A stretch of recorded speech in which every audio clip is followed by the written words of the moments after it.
Is as much as you guys, say what you have to say with either, louder voices, if she's up high or she's down low, that isn't going to come across unless you do the shots are right. You know what I'm saying?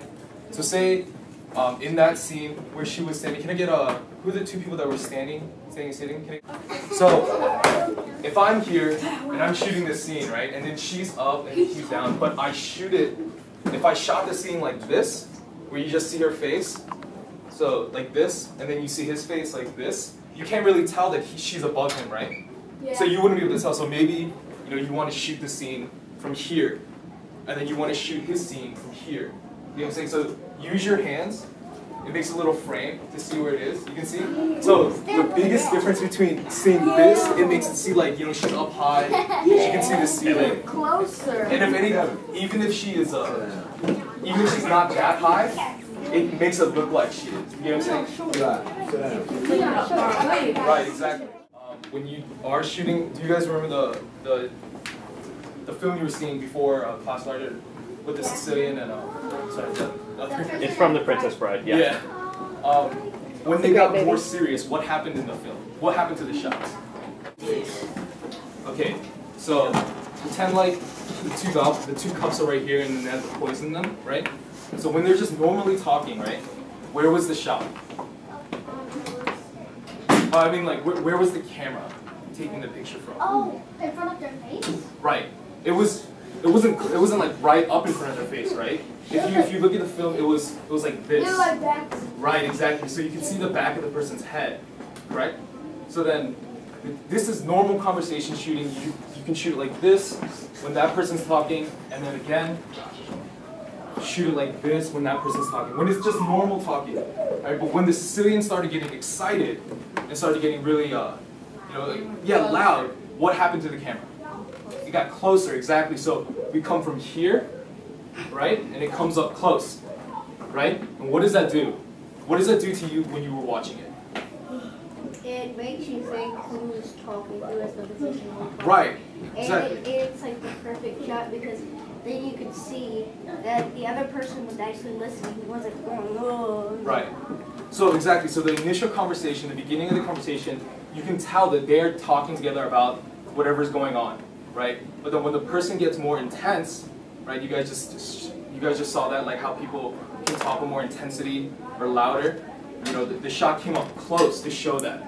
Right? So that's very important. The way you make these shots when you do your film, it's really going to portray like how excited or how angry or mad or desperate the person is, right? So that's very important. Yeah. So besides, I guess, positioning of shots, what happened when they went for the glasses? It went towards their hands, right? So say we were shooting like this, right? And then say she reaches for the glass, right? What is the difference between that shot and if the shot is on the hands and then it goes straight to her drinking the glass? Can you guys like sense a difference in it? Like if the shot is done here and then she just grabs the glass and drinks it, then you kind of you notice that she drinks the glass, but you kind of don't get that. You're not into that shot because you can just nothing's happening, right? But when you see it get shot from the cup to her mouth, you feel that. Right? You can like feel that like motion of her grabbing the cup and drinking it, right? So whenever they're talking and then it goes and there's something else that you need to focus on, you need to remember you need to look at that. So it's like normal. Like if you're going for a cup, you want to look at the cup, correct? So then you want to move your shots towards those things. Not doesn't have to be everything, but those important scenes where she grabs the cup or she drinks it, right? So then those things you need to look out for. You'll definitely get the hang of it because when you start making your films, when you start making your videos, you'll watch them again. You'll notice, oh, I should have done this, I should have done that, and that's where your storyboards come in.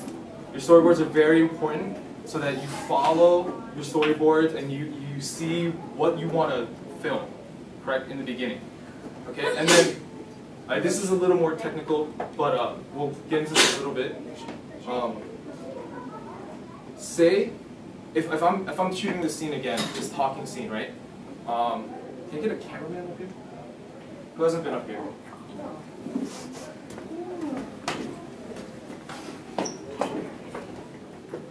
Okay, this is important when you're making the films because it's hard to notice in the beginning, but you'll get it.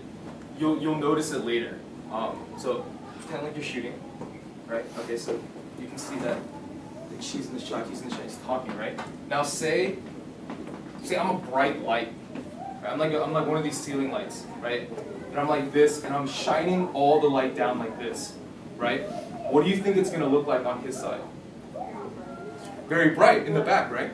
What happens when you look at someone when they're standing in front of a really bright light? You barely see him. You barely see him, right? Exactly. So you need a, that's a big thing to see. You need to be aware of your environment. If there's a lot of bright lights, or if you're shooting under these lamps up here, that the lighting, that you can see their face, right? That they're lit up in the front and not just the back. So if I just light them up right here, I'm not going to see anything in the front, right? So to fix this, it's all about where your camera is. So where the camera, say if there's a bright light behind him, maybe it's not the best shot to shoot him in, but it would be a perfect shot to shoot her in, right? So you would shoot her, because then the light is going right onto her face, and then it's brightening her skin, right? So this concept of knowing where your light is very important, because you're gonna in the camera sometimes, I don't know what cameras you guys are using, but sometimes the cameras don't pick that up. Like you'll see it later. But yeah, it's just very important to. I don't know if you guys are shooting outside. If you're shooting outside, you just gotta know where the sun is, and then make sure you're not shooting towards the sun. Okay, that's good, right? So don't shoot towards the sun. Make sure that everyone's lit correctly, and make sure your shots are there to emphasize either conversation, close up for emotion, or even really far back just to show everything if they're moving around a lot. Because if they're gonna move out of the frame, or they're gonna move out of the camera's focus, right? So if he ends up, so put your camera up. If he moves out, so lean to the right a little bit. See, then that doesn't make it, and you don't want to move yourself, right? So to get this, stand right down this way. You want to get a wide shot. This is what they call a wide shot. So they see everything and they can see movement, right? So again, your storyboards, which you've drawn up, this would be a good indicator of what kind of shot you need. Could we zoom in by moving can closer zoom in. with our camera? Yeah. But how would we? Oh yeah, and how would you hold it steady? Oh, okay, that's true. Holding it steady for me, I use it's called a tripod. It's like a stand you use, but when I have to freehand it, personally I like to make sure your breathing is very regular. Don't hold your breath, because then when you hold your breath you tend to shake. So a lot of just normal, and then usually if you need a really steady shot, just try to do it when you're breathing out. So breathe out slowly. So it's but when you hold your breath, you're gonna shake a little bit. So breathe normally, and then make sure your feet are planted. Make sure there's nothing around you that you need to watch out for. And then you want to just stand feet apart a little bit. Yeah, and just make sure that always using two hands is good too. I guess on the iPod it's kind of difficult, but yeah. So those things don't get nervous. Just everything should be okay. I mean, unless you're throwing it around, it should be fine. So.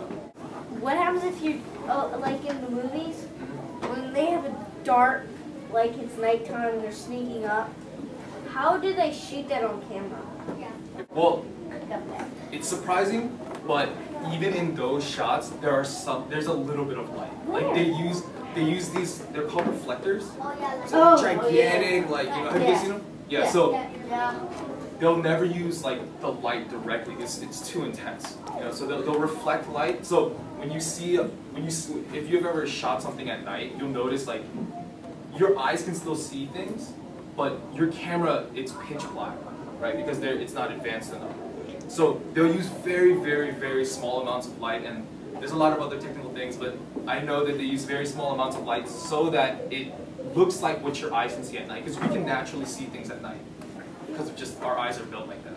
So they have to use very small amounts of light, but yeah, that's how they do those shots. So that it's just barely visible, but still it's nighttime.